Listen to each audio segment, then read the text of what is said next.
Welcome back to Worst Seats in the House. Michael Russo and Anthony LaPanta. I'm coming from Milan, Italy. Anthony from Minnesota, suburban Minnesota. We don't want to let people know where you live, Anthony, even though I think we've told people 1,000 times. Yeah, can't have people knowing that kind of information. No, at all. Your second home might be where you're currently at. Your first home is the golf course. I've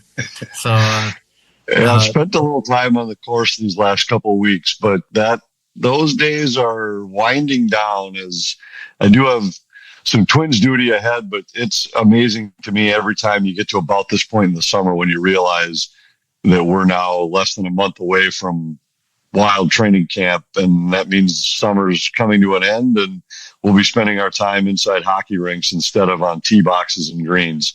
Absolutely. And looking forward to that. The Tom Curvers Showcase, the rosters will be coming out soon, but that's September 12th to the 18th.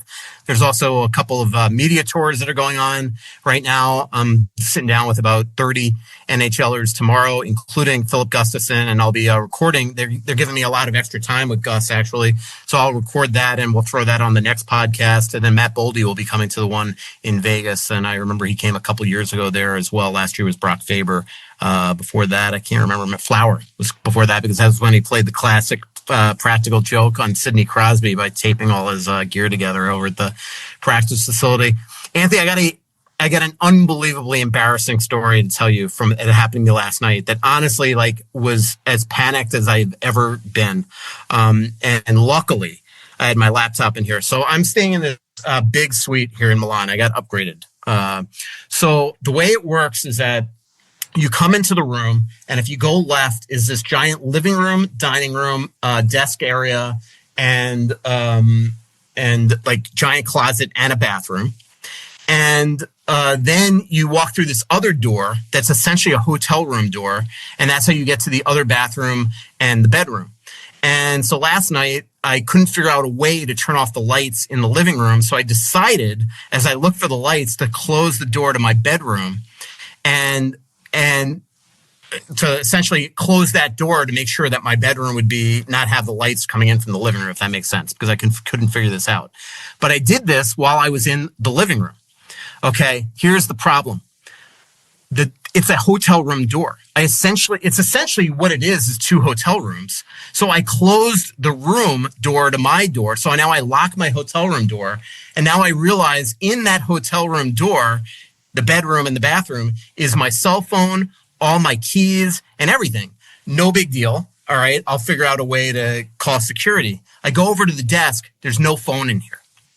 There's no phone in this giant room that's a living room, a desk area, and a dining room. So now I have, and by the way, I've left out the most important part of the story. I'm just in my boxers. So now I am panicked. I don't know what to do. Suddenly I realize that my laptop is the only thing that I have in here that will get me to the outside world.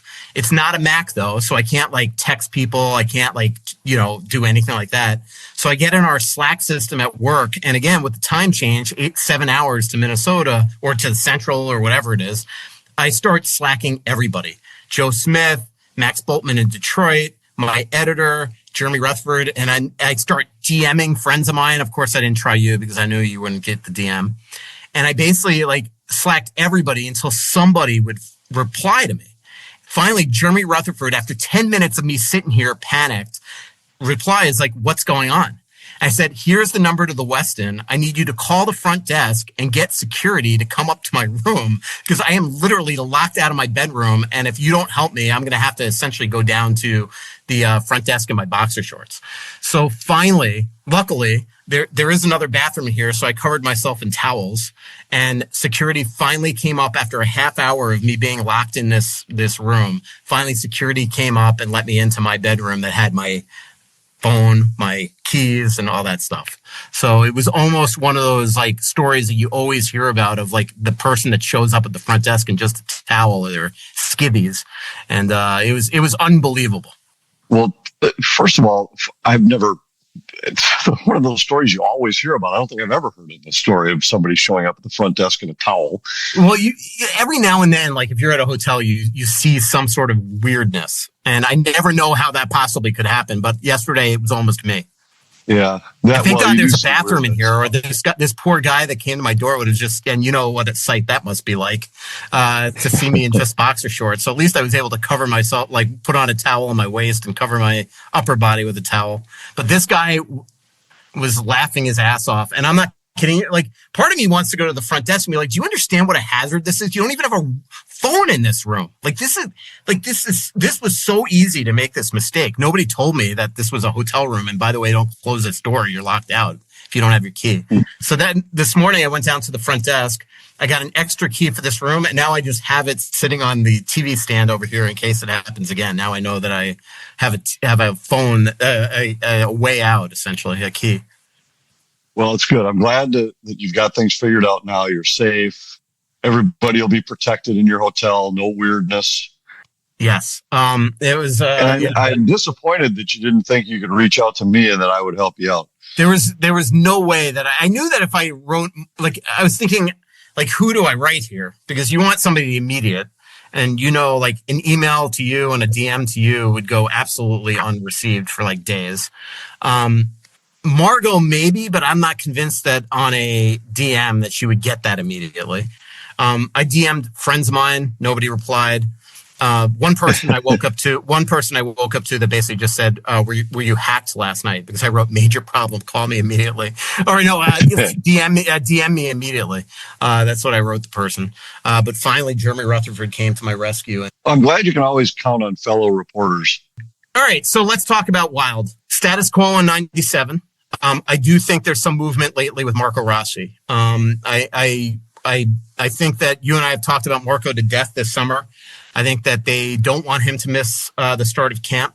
I think he doesn't want to miss the start of camp, as you and I talked about explicitly last week, on how what a huge mistake that would be. He's worked his butt off this summer, just according to social media, and I think that we're starting to get some movement there. I don't know if that means close, but I definitely think they're closer. They're starting to get on the same page there, Anthony. Well, which I don't think comes as a surprise to either one of us. I think we both knew that, once it was evident that there wasn't going to be a deal made, that he was going to figure out a way to get it done and not miss training camp. I just don't believe he's the type of guy wired in a way that he would want to miss the start of or miss any part of it. He's just, I don't think that's the type of person that he is. So no matter how contentious negotiations would get, I think there was always, once it was evident that the Wild weren't going to be able to trade him or weren't inclined to trade him, that they would get a deal done and make sure that he was here on time. Yeah, I think so. So we'll see where this goes. But, I have a good sense. Let's put it this way. I'm starting to get a good sense, a better sense that it's getting closer to the point that I actually started fiddling this morning with sort of a pre-write that it's getting done. So again, where we are right now is status quo with 97 because Bill Guerin, again, as we've reported many times in The Athletic, is sort of waiting till Kaprizov gets back into the country. Then would like to meet with him face to face, and maybe his agent joins as well. But things have gotten better. As I mentioned on last week's pod, there was going to come a point, even though they hadn't talked in a long time, there was just going to come a point where you knew that the Wild were probably going to start opening those conversations again to get Marco done. Even though the Wild have maybe all, what they would consider more leverage because he doesn't have rights, Marco has some leverage too, and that's based on the roster. He knows that without Marco Rossi, they are missing a significant top six center, a point producing center that got 60 points last year out of the lineup in game one. So let's put it this way. Where last week you were worried about a holdout. Now I just think they're making traction to get a deal done here at some point. Yeah. And I don't know that I was ever worried there was going to be a holdout, but I also, to me, when we talk about leverage, every player has leverage in that they all have some kind of talent. They all have some kind of ability that is their negotiation stance. But I just think in this spot, the leverage in the deal is all based on what you can get somewhere else. And for that's, I guess, more what I was referring to when we were talking about when it comes to negotiation leverage is that if there was a team out there willing to sign him to an offer sheet at $7 million per, that changes his leverage in a negotiation with the Wild. That doesn't seem to be the case. We don't know for sure that it's not the case, but you would think that if it was, he would have signed it. would have signed some kind of an offer sheet with someone else. So I think he's a good player, and the Wild know he's a good player, and the Wild want him to be a part of their roster, and they want him to be in the top 6. He was for 82 games last year, 83 if you include game 1 of the playoff. And that's where they expect him to be this year. And I think that Marco and his representative assumed that, one, the Wild, if they were going to trade him, were going to receive offers that exceeded what they did receive, or two, that if that didn't happen, they'd be able to find somebody willing to sign him to an offer sheet that was more in the range where they think he's worth. And neither one of those things appeared to have happened. So I think there isn't a lot of leverage there on Marco's behalf. But I think the Wild are well aware of what his ability is, and they're well aware of where he fits in the roster. That's where they want him to be. And I just hope they get it done quickly, where the story can be over and the focus can shift to getting ready for a regular season for both sides. Absolutely. So again, progress in the Rossi talks. That's a good thing. Anything going on in your world, Anthony? Well, not much. Just some season prep stuff. It really is you get to this point and you do start to I shouldn't say all the things, but the things that you decided, okay, before next season, I want to change this. I want to work on my game file that I use every night, make some tweaks to it. And now all of a sudden you realize, yeah, that's right. Now we're a month away. I still haven't really gotten to that. So working on that, I did spend some time on the golf course with head coach John Hines, which was really interesting, and a chance to chat with him away from the rink and away from the crowds and everything, that was fun. I enjoyed that quite a bit. And now just trying to make the most of the rest of the summer before we, get into the mode where for the next 7 months, you're living the grind of a hockey. How's John's golf game? It's good. It's, I'd say, he and I were pretty similar in terms of we both hit some good shots, both had a couple misses along the way, but good. It was, he's a solid player, good around the green. And it was a little interesting in that, we've talked about it before. I spent quite a bit of time on the golf course with our previous head coach, Dean Evison. And when Dean and I would play, it wasn't always just the two of us, but we did play in the same group quite often. And we would talk, I'd say 80% of our conversation was non-hockey related.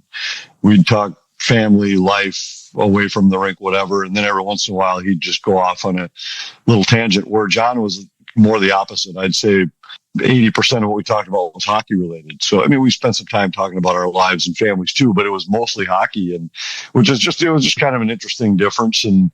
But really, the more time I've spent with John, the more I like him, and the more I think he's maybe not quite, he's a little more guarded than Dean, maybe a little more, and I don't want to say guarded in that he's not willing to, or that he's hiding information. I just think he's not quite as quick to just go off on some kind of a tirade like Dean would from time to time. Yeah. I can't see that, but that's the way they coach too, right? Like behind the bench. One's a little fiery. Yeah, I think that's fair, and I think it's I don't know if I'm wording it quite right, because it's not. I'm not trying to present John as like a guy that won't talk, that won't give you a real conversation. That's not it at all. He's just a little bit more. Polish isn't the right word either, but just a guy with maybe a little more of a wary eye for okay, if I say, especially when he's in front of the rest of the media. If I say something, are you going to put it on the podcast? Yeah, no, not that. I don't think, because, I think he knows what can be said that's not going to be repeated. I think that's more when he's in front of the entire media, where you can just tell that his brain goes in a way where if I say this is what the follow-up is going to be, and this is what the fallout might be, and how somebody might take that even out of context. And so I think he's just got a little more of that in him, where it's, maybe he's spent a little more time in some of his other roles throughout his hockey career. But the more you talk to him, the more it really is amazing the different spots, again, now just to compare him to some of the other coaches that the Wild have had. Take Dean, for example. I mean, his path has been relatively simple, where it's been an assistant coach, head coach, assistant coach, head coach.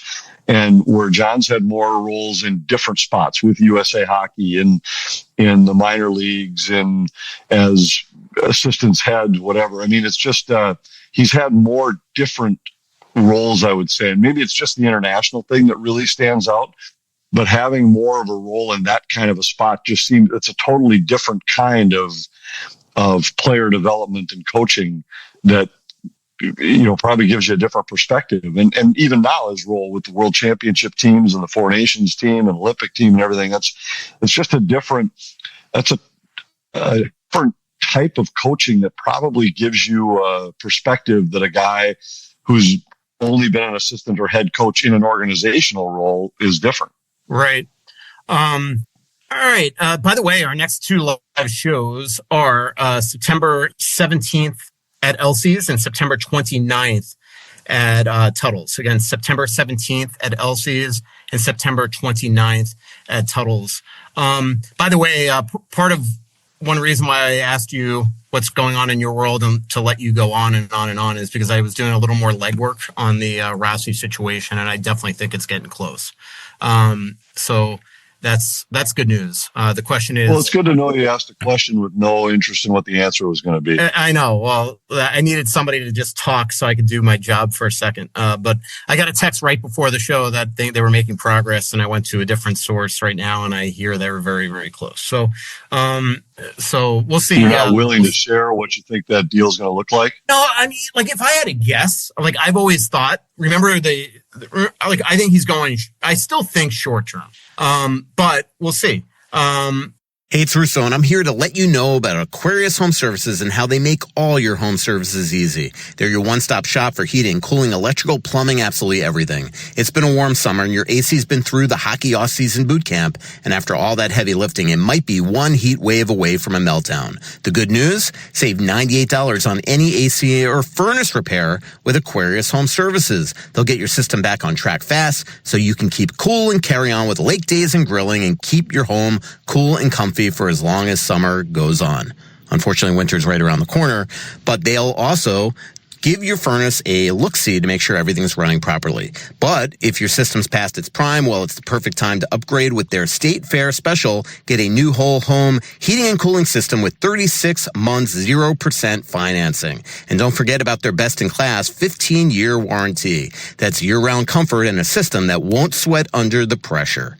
Learn more and schedule today at AquariusHomeservices.com. That's AquariusHomeservices.com. Financing based on credit approval. Aquarius, local, trusted, family-owned, and earning the right to be recommended. And don't forget to mention that Russo sent you. Royal Credit Union is your trusted advisor for all your business banking needs. Whether you're starting or growing a business, Royal offers a full suite of business account and lending solutions to meet the needs of your business now and into the future. Royal has business checking and savings accounts, business certificates and money markets, treasury management services, and business loans. Choose Royal Credit Union as your business's financial partner and get started today at rcu.org/royal business. Insured by NCUA. Loans subject to credit approval. Equal credit opportunity. Deer hunting season is here, and it's time to own your odds with OnX Hunt, the GPS hunting app trusted by millions of hunters. With the Hunt app, you'll have access to nationwide public and private land ownership information, waypoints, tracks, and much more, all at your fingertips. Go to onxmaps.com/hunt. That's onxmaps.com/hunt to sign up today. I still, to me, remember the Wild offered like a 2-year bridge deal in the 4.5 range. I've always thought that if they even went up to 5, that is a very good deal, I think, for Marco. 2 years at 5. I know it's not Quentin Byfield, 6.25 or whatever it is, but I think that would get it. If they just inched up to that 5 number on a 2-year deal, not a 5-year deal, I just think it gets it done. But we'll see. I mean, we'll see how much progress they've made, right? I mean, maybe the Wild have had a change of heart here and they want to go a little longer. Maybe Marco's realized, to your point, the last couple of shows that maybe he's over, I don't want to say believe too high in his value. But I still think that when you look at comparables, that's how things are done in today's NHL, Anthony. And when Matthew Coronado is making $6.5, Marco Rossi is probably at least a $6.5 million player. So I just don't think that, even though, like you've said, 5x5 is a really good deal for Marco, I just don't think that even his agent would let him be like, yeah, I'm gonna take $1.5 million on a 7-year deal, less than, say, Coronado or Boldy or some of these guys. That's why, to me, a 2-year bridge deal at this point makes perfect sense.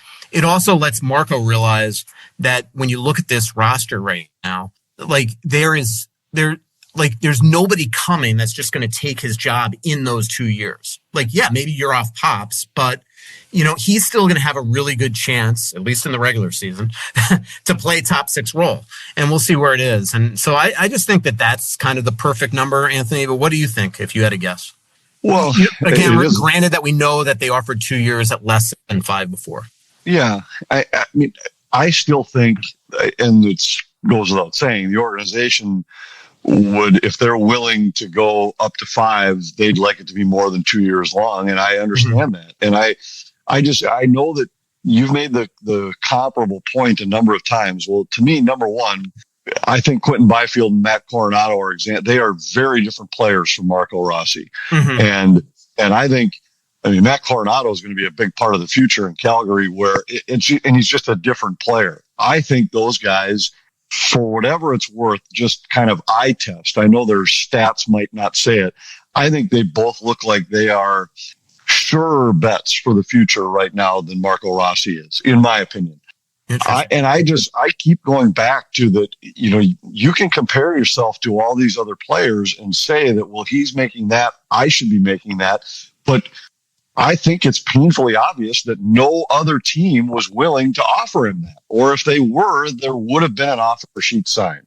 And so the Wild aren't the only ones who are viewing this and saying, this is what we think he's worth. So can I just interject one thing? The only thing I will tell you, and I don't disagree with what you said, but I will say we know how rare an offer sheet is in the NHL, especially for a high-end guy like that. And it usually is matched. And usually if it's not matched, there's some retaliatory aspect that eventually comes. And I think that other GMs know Bill Guerin. And I think that we cut down, say, the teams that even could do it to say it doesn't. Right. And we know that if Marco Rossi got offer sheeted and the Wild did let him go, or even if we're forced to match a contract that they didn't want to match, Bill Guerin will get him back. That's just in his nature. He's that competitive. And so I just think that, I get what you're saying, but an offer sheet is not like a UFA type contract where just because a team believes that you're worth that you just automatically do it. There's a compensation aspect to it. It's just not as simple as teams didn't believe in Marco. No, I know. But if the numbers were that far off, if a team thought they were looking at a guy that was worth $8 million a year that could be had for even a little bit less than that, they wouldn't be worrying about retaliation. They'd be, hey, and we've seen more offer sheets lately than you ever used to see. But I don't think the value is, I just don't think there's a perception out there that this is a player that at this point in his career is worth significantly more than this. So, yeah, I think, maybe to me, you could still sign a bet on yourself deal. Like I'm talking now from Marco's side, still sign a bet on yourself deal. But I think I don't think Marco thrives in a spot where he's in limbo. And I think a 2-year deal puts him in limbo in a very short time again. And he seems like the type of guy where security would be a more attractive thing for him to know, hey, for the next 3 years, I know I'm going to be here, and not be worried about the same thing. And now once the deal's done, am I on the trade block? Are they going to be trying to move me? And he just doesn't seem like the type of guy that would be the best spot for him. His agent knows him better than I do. This is just somebody from the outside looking in.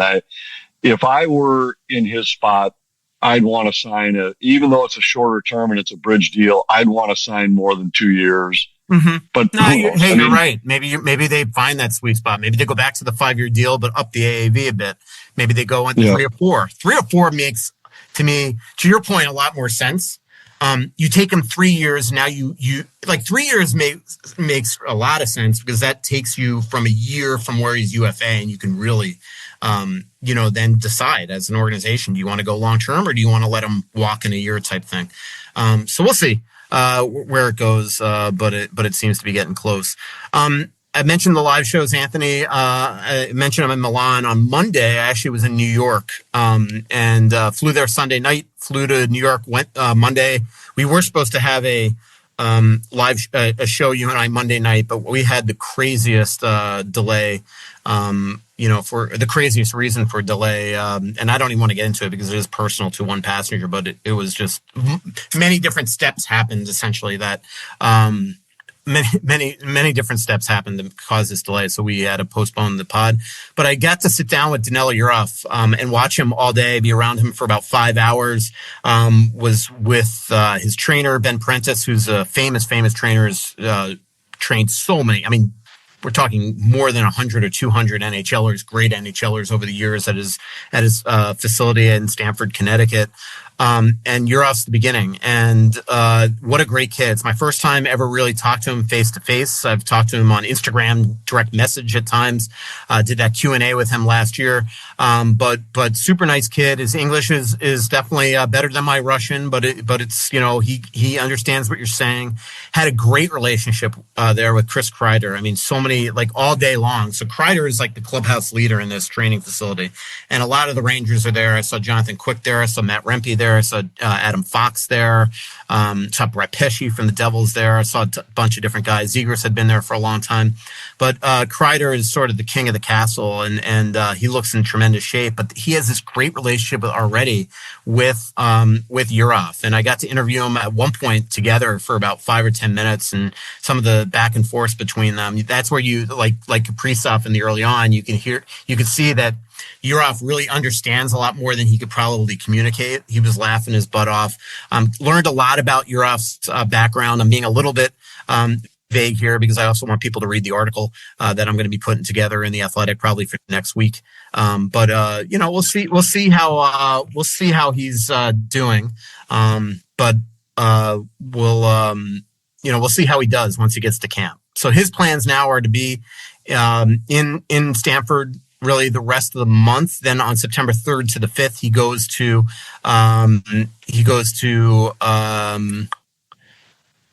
Washington for the rookie symposium, and then he'll be in Minnesota by the 7th, and he'll be in that prospect tournament the 12th to the 14th. What's interesting is that how little the Wild organization has been able to watch him on the ice these last couple of years. Just, the world situation has made that hard.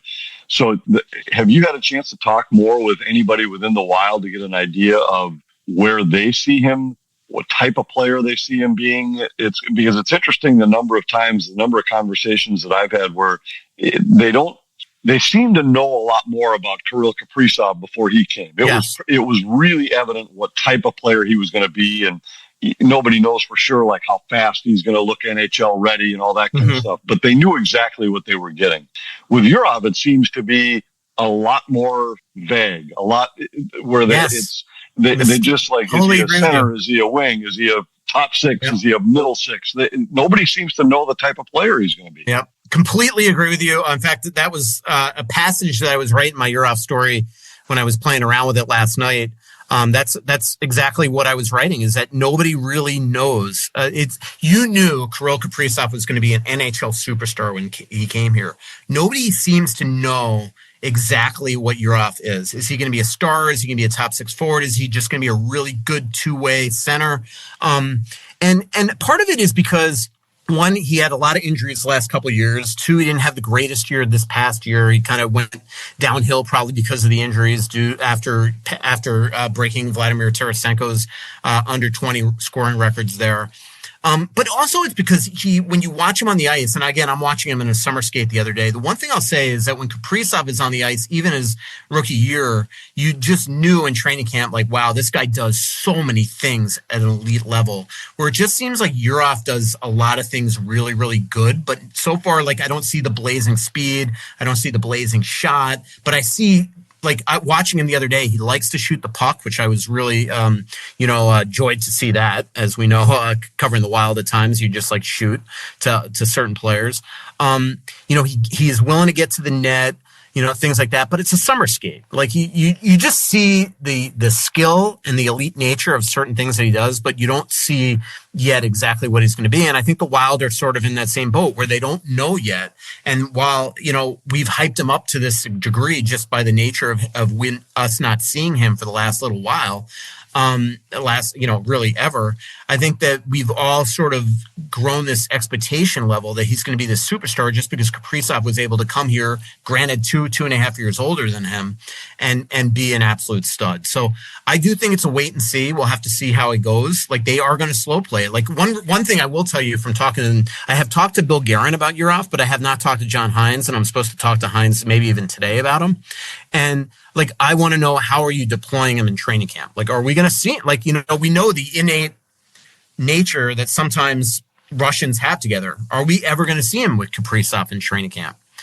Or is the innate Russian that he's going to get to play with be Yakov Trenin, who, by the way, is from his hometown? So we'll see where it goes, but I'll be curious. From what I hear from the Wild is that they're sort of going to slow play him and let him work away in the lineup. Like, I don't think, unless John corrects me when I speak to him in the next couple of days, I don't think that we're just going to see him anointed as this top six forward right at the start of training camp. I think he's going to have, as you like to say, earn it.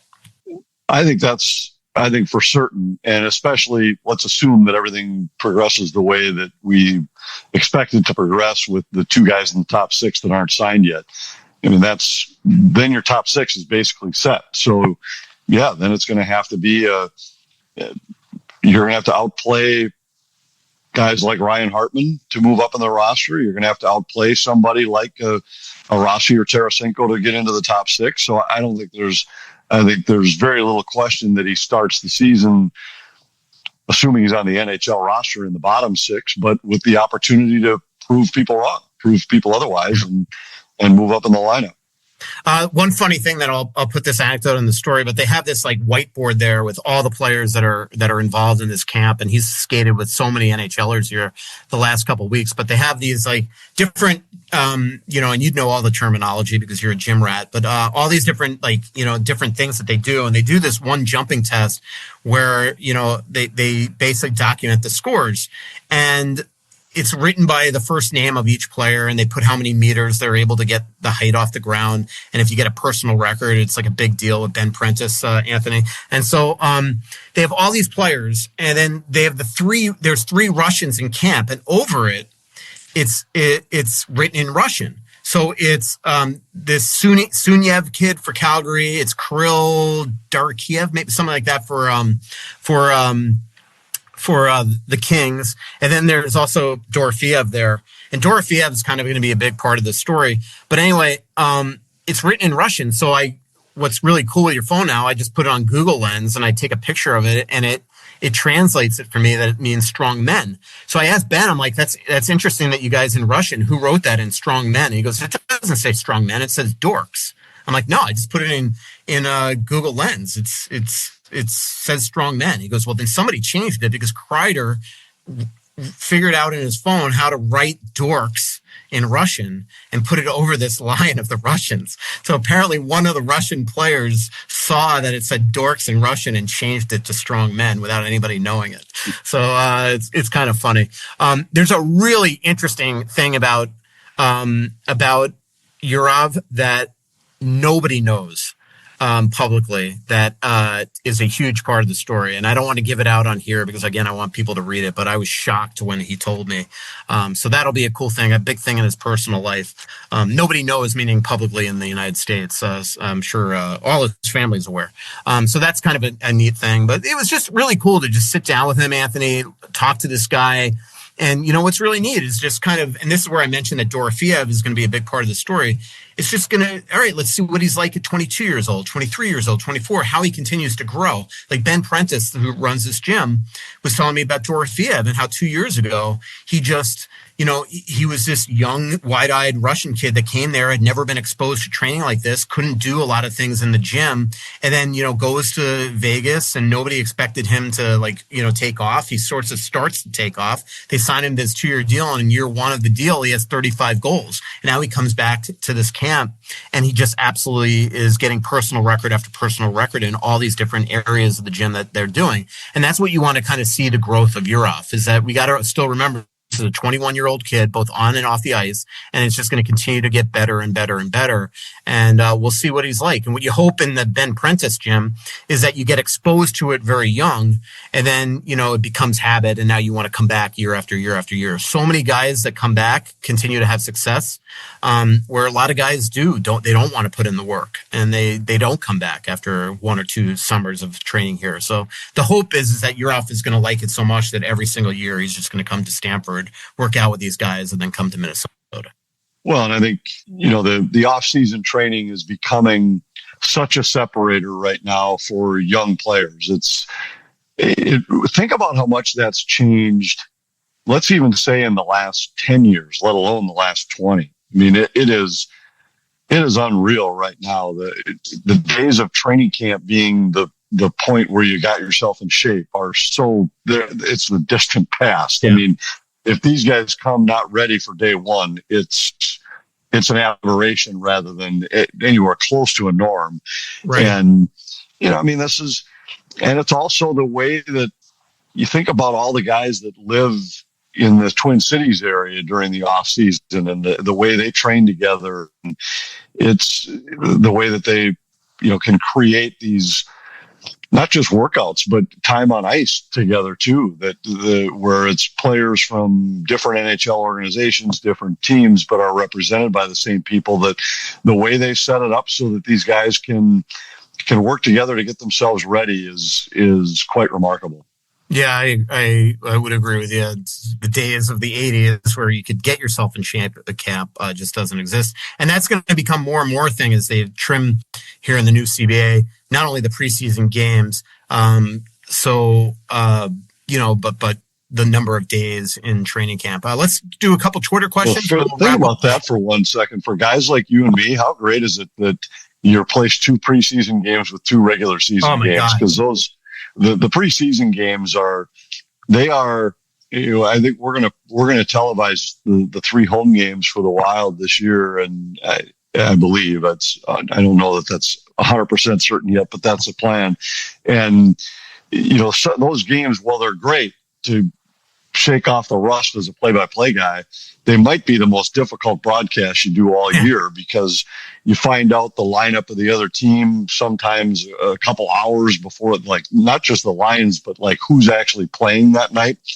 And, sometimes you find out at the last minute, there are a whole bunch of guys in the lineup that from, say, Chicago, Winnipeg, or Dallas that you're not even familiar with. And they are difficult broadcasts to do. And I'm sure as a writer, you get to the point where covering it was interesting. We had your old colleague, our old buddy, Chad Graff, was in town last week. I think we talked about it on the podcast that I was getting together with him, and you came and met us afterward. He had been in town covering the Patriots and Vikings joint practices, and wasn't even going to stay to cover the game. Was just going to go home to watch the preseason game itself on TV, because there's so little to glean from some of those preseason games. Yeah. The time that's more valuable are the days at practice, the days around the rink, the days where you get a chance to build some of that background information on players and coaches. And the preseason games themselves don't really tell you much. Very rarely do both teams have an NHL-ready roster or close to it for preseason games. It's almost always one or the other. One team's got 12 regulars in their lineup, the other has 4. And those are the kind of games you get. So to replace that with 2 more regular season games could be the best part of that new CBA. Yep, perfectly. All right. So let's, by the way, did you see that game? The Pats game? No. So in the third quarter, on Fox 9 and also the Fan, the broadcast. So Paul Allen, Pete Bursich, Ben Lieber, they had KOC on live the entire quarter. So it was fascinating, like listening to him explain plays and why they did this and drop F-bombs and things like that. That'd be a really neat thing if you guys could do that for a preseason game with John. Like, I know he's coaching the game, but it is the preseason. It'd be cool if he had that, if he was willing to, in a preseason game, actually have conversation with you in the booth. Do you think that would work in hockey? And would that be something that you think the Wild would ever be open to? Well, I mean, it'd be how cool would it be to hear him call lines? You know? Yeah, I agree. No, I mean, well, we certainly would be open to it. Yeah. And, to say the Wild, it's going to come down to John. Would he be up for it or not? I don't know that. Maybe he would be. It's certainly worth the, and I actually just went and met our producer, Rigatoni, Ricky Palmero, the other night to have our first kind of preseason conversations about, what we wanted to do this year on the broadcast. And we were talking about that, let's just ask. What's the worst thing that can happen is they can say no. So let's just ask and see what they say. So maybe this is up there with we did a few things with John last year where we chatted with him live on the bench during the pregame warm-up and everything, and he was always willing to do that. Now, we never took it to the level of let's chat during the game, but we've done it with our high school broadcasts on Hockey Day where we'll have the coach mic'd up on the bench and chat with him a little bit during the game, which has been interesting. So maybe we'll see. Yep. Too bad you didn't do that when Gorgie was coaching high school. That'd be a hoot. I know that's how he got his start, was doing games with you. It was, well, that was just because he lost a playoff game, but it was, we had, I'll never forget. I think we've told the story before. The first time we kind of crossed paths as where he was a coach, I was a broadcaster, was when he was coaching at Burnsville, and they were facing some of those prolific Jefferson teams back in the early 1990s. They won 3 state titles in a row, and this was the Mark Parrish, Ben Clymer, Mike Crowley era at Jefferson, where they were absolutely loaded. And it was a section final at Mariucci Arena, and when we would do the game, we would always set up intermission interviews with the 2 head coaches, and we would always pick the coach that we thought was going to lose to be in the first intermission, just because that way, if the game was closer at that point, by second intermission, they might be getting blown out. And Gorgie's team, I don't remember if it was 4 or 5-0 at the end of the first period they were down, but it was a whooping. And it was evident that we were on our way to a blowout. And I remember my color guy was Tarmo Kubitz.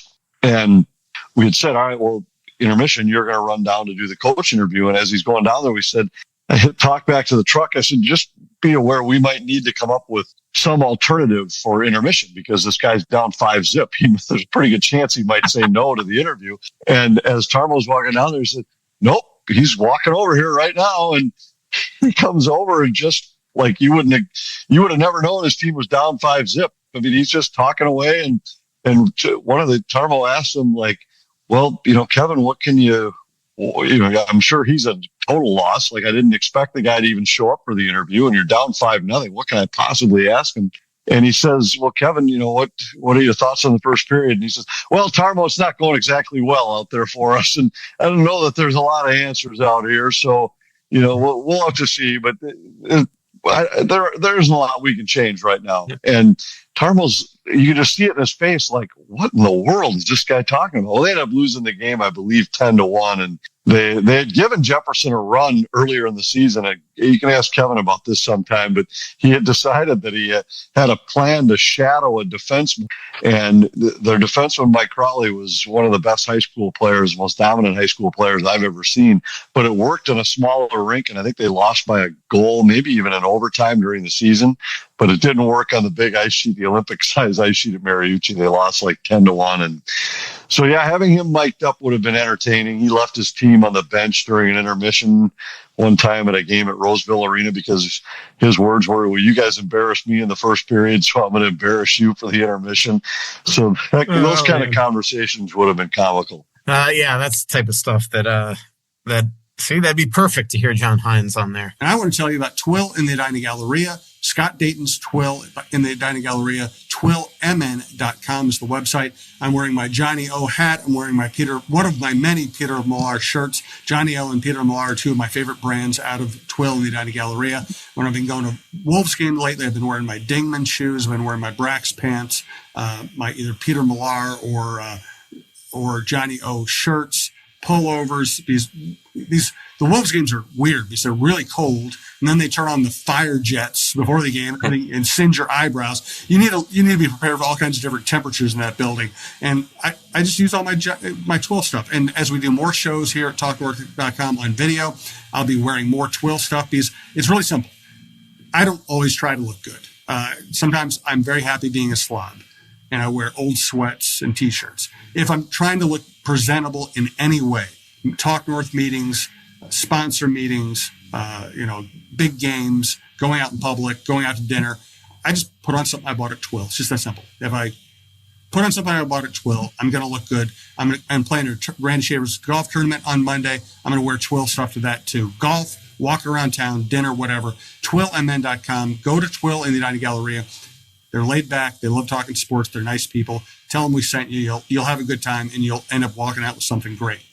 If you're looking for a refreshing THC drink, well, check out Giggly. It tastes like your favorite cocktail with no aftertaste and just pure, bold flavor. It's made with real fruit juice and all natural ingredients. It's a Minnesota-made gem. You can find it at liquor stores and Quick Trip locations across Minnesota, or get it shipped nationwide. Plus, with a new low pricing and low-calorie options, it's the perfect guilt-free sip. Try Giggly today. Hey, have you been dreaming of a lake cabin lifestyle with boating, fishing, and family fun in northern Minnesota? Well, lately I've thought a lot about how cool it would be to have a getaway like so many Minnesotans. And if you're like me, you probably think that owning your own lakeside getaway is beyond your budget. Well, if you think lake cabin real estate prices keep going up, well, think again. This is Russo, and I'm here to tell you there is an affordable way to enjoy a cabin lifestyle and all that goes with it. And yes, I said affordable. I founded a Clamshell Beach Resort, which is located on the Whitefish chain of 14 lakes for you and your family to enjoy.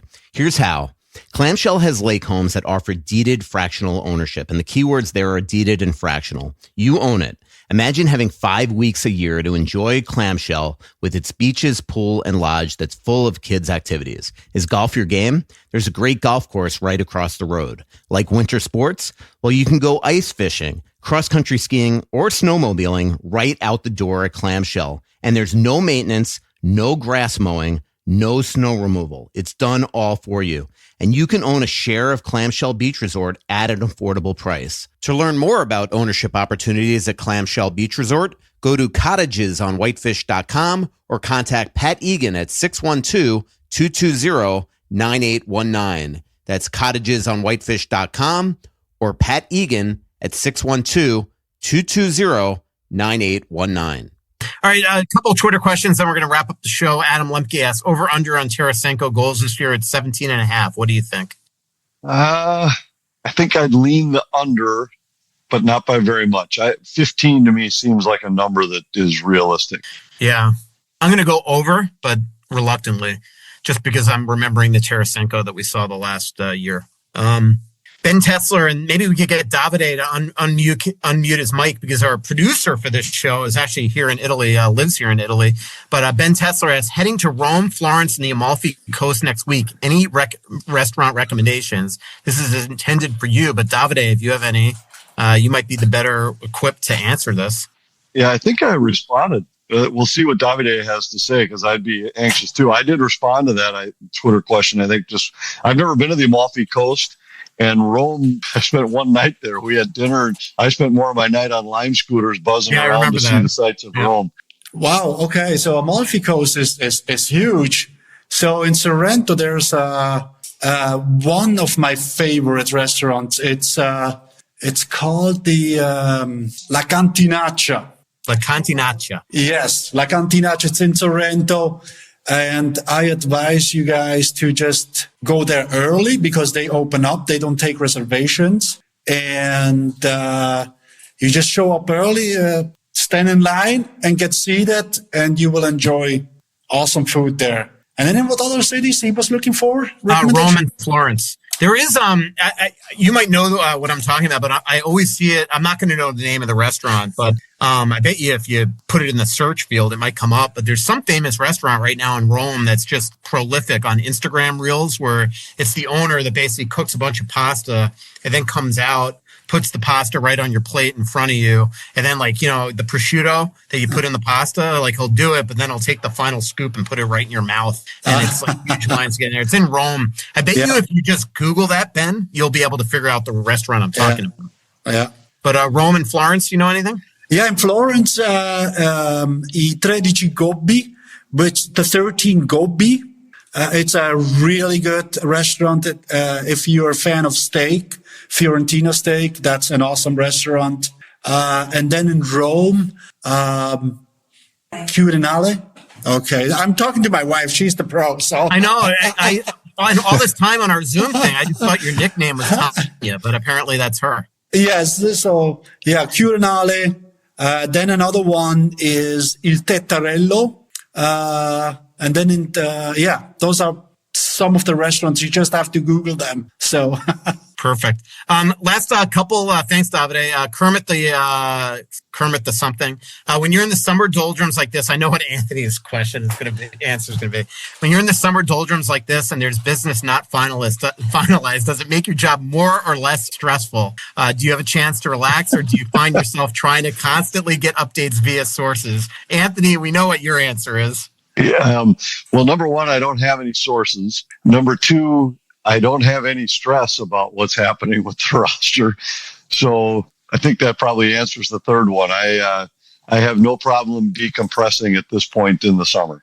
I think it's actually a really good question. I wouldn't say it makes your job more stressful. It's just that you know that there's two very big outstanding issues that are not yet rectified, and it's going to be in the next 3.5 weeks. So you just know you got to be on call, because we know that the Wild, they would prefer before training camp to get Kaprizov done, certainly before the season. And if he's not, there's a giant red flag that we're going to have to chase there. And with Rossi, it's just constantly checking in. And luckily I did right before the show, and I'm hearing that they're making significant progress. So that's the way it works. I wouldn't say it's more or less stressful. But I guess the point is if you feel like you have your finger on the pulse and know what's going on, it makes it less stressful. So if you're suddenly in Spain, like Anthony and I were, that I'm not constantly attached to the phone, that I can disconnect a little bit because I know that there's literally nothing going on. So hopefully that answers your question. But yeah, the one thing about this business, I just had lunch with somebody from the NHL over at a hotel here, and we were talking about, just the way my job has changed in the last 20 years. And I've told this story before. I remember being in Washington, D.C. once, and Victor Kozlov was traded, coincidentally, to the Capitals, and I finished lunch. There was no tweeting. There was no running back to my hotel to report on it and get it online and all this stuff. There was nothing. Where now, if all of a sudden you're at lunch and, even if it's Freddie Gaudreau traded, you're suddenly scrambling to get the heck out of there. So it's just a different world than it used to be. Tammy asks, is there any reason to believe that Kirill is waiting to know what the plans are for Rossi before he potentially signs? I would say that's has nothing to do with it. Anthony, I saw online the other day, mentioned why he believes 5x5 is a good deal for Rossi. That was a question somebody answered. Here's restaurant recommendations. Davide probably can answer this, but Vancouver and Seattle, Anthony, and we'll wrap up the show right there. Well, Vancouver, there's so many good ones. It depends on which way you're headed, steak or seafood. There is a little Italian place that I don't mind. Nothing fancy, just kind of, basic. I always call it like Goomba red sauce type Italian food. But the Gotham Steakhouse to me is always worth a visit. I love the lounge there, and the steaks have been off the charts. So if you're looking for steak, go to the Gotham Steakhouse. I'd have to look. I'll reply to it on Twitter because I can't remember there was a seafood place I went last year that I liked, and I'll share the name of this Italian place too that was pretty decent. But there are so many good ones there. Seattle, we went to that Italian place that Louis brought us last year, and I'd say that was above average but not spectacular. It's not a place I'd say you have to get back to. There are some really good. I've had some really good seafood stops there. And I went to a rooftop bar out in Bellevue area last time we were there that I really liked. Again, I'll reply to that with, I'll have to go back to check for names of some of these spots. Yeah. Cactus Club. Yeah, exactly. Or you go to the Keg, the Canadian Applebee's. That'd be perfect. No, come on. It's not the Canadian Applebee's. You always say Earl's. That was Canadian Applebee's. That was Earl's, yeah. But Keg is the Canadian Mr. Steak. Yeah. All right. This will be the last one. And I'll just mention it quickly. Wild Superfan says the Wild are playing with fire by not extending Gus now. He's on the last year of his deal, and while he is an unknown at best, I'm excited for his upside, but you can't go into the offseason with Gus having a chance to walk in free agency and only having Wally on the roster. Do you see it differently? I don't really see it differently. Other than I would like to see it. I know let's put it this way. I reported on last week's podcast that the Wild are planning on engaging Gus's camp in talks at some point here coming up. I'm going to talk to Gus a lot about this tomorrow when I sit down with him. The league is giving me 30 minutes with Gus. I get 15 with the other 26 guys. You know what I'm really excited about, Anthony? The way this works here is these players have like 29 stations between the Mandarin Hotel and the Westin for things they're going to do. So, months from now, you might see something on social media with a player and it was actually filmed at this event. Same thing, the one in Vegas in a couple of weeks. But I start with Willie Nylander tomorrow after Gustafsson, like bright and early. And I'm excited about that because the one thing I've learned about Nylander is if you get him late in the day, on a day like tomorrow, he is not in the mood. So I'm excited to start with it. So it'll be cool. But I am going to ask Gus. I don't even know if he knows the Wild are going to start to engage camp. I think they want to get it done. But the other thing I would say is like Gus had a really good year last year. 2 years ago, he didn't. Like you kind of want to know is what's the real Gus? 3 years ago, he had a good half a year. So it's like you kind of like you want to be careful giving him way too much. And then all of a sudden he, has a really tough year. So that's the way it works. Yeah, I agree with that. But I think they learned a little bit about him. Well, I think he matured last year and I think their confidence level is significantly higher than it was going into last year. I think last year there were a lot more questions, and I don't think it's an absolute no-brainer yet. I do think there are still at least some questions there, but I think they're more confident now than they were going into last year that they can trust that he's going to be. I don't think they're worried that he's the type of guy that if they sign him to a longer term extension, that all of a sudden he's going to lose his edge. Let's put it that way. Yeah, makes sense. All right. Awesome podcast. Actually we had a little news on the pod, so that's good for a change, Anthony. It's been a while. Yeah. It's been a definite while. Again, next 2 live shows, September 17th at Elsie's, September 29th at Tuttle's, 17th at Elsie's, 29th at Tuttle's. And thanks to our incredible sponsors, Aquarius Home Services, your local authorized dealer for Connecticut Water Treatment System, Clamshell Beach Resorts, Giggly THC Beverages, Onyx Maps, Twill in the Edina Galleria, and Royal Credit Union. Thanks, everybody. So much coming out, there's